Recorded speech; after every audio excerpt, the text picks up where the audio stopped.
Voilà pour les dernières images. Place à l'analyse maintenant avec vous, Anne Corpé, le président américain qui mandate donc la garde nationale contre l'avis du gouverneur. C'est assez rare pour être souligné. Oui, normalement, c'est à la demande des gouverneurs que la garde nationale est déployée, puisque le maintien de l'ordre public est de la prérogative des États.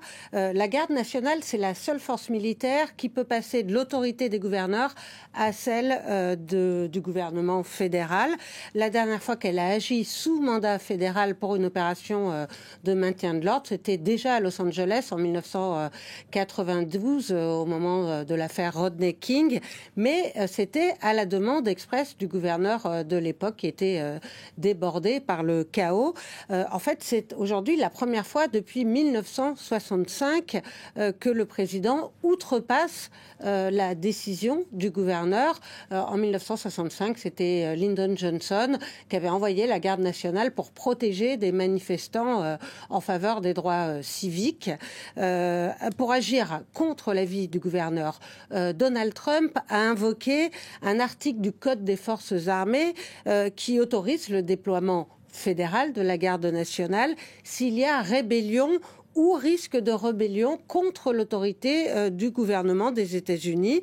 Mais la Maison-Blanche a aussi publié un communiqué à connotation beaucoup plus politique dans laquelle les dirigeants démocrates de Californie sont qualifiés d'incapables et sont accusés d'avoir complètement renoncé à la responsabilité de protéger les citoyens.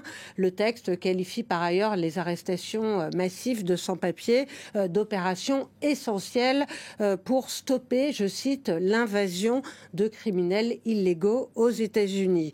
Alors, dans sa directive, Donald Trump autorise aussi le secrétaire à la Défense à utiliser à sa discrétion d'autres corps des forces armées pour protéger les fonctions fédérales à Los Angeles.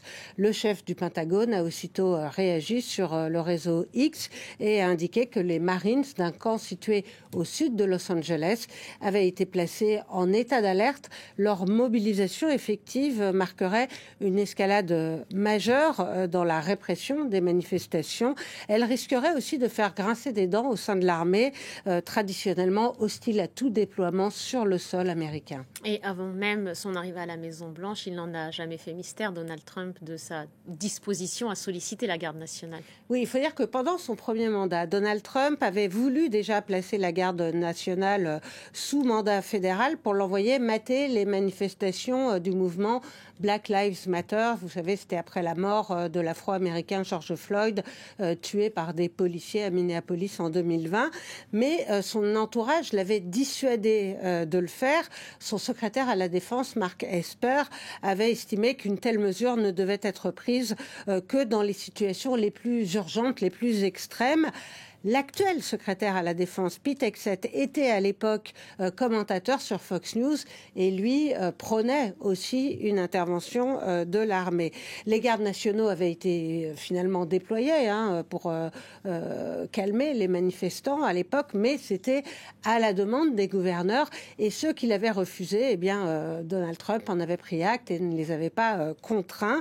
Pendant sa campagne, pour ce deuxième mandat, Donald Trump a promis de ne plus se restreindre et de faire appel cette fois à l'armée pour mater les troubles à l'ordre public ou même pour mettre en place son programme d'expulsion massive.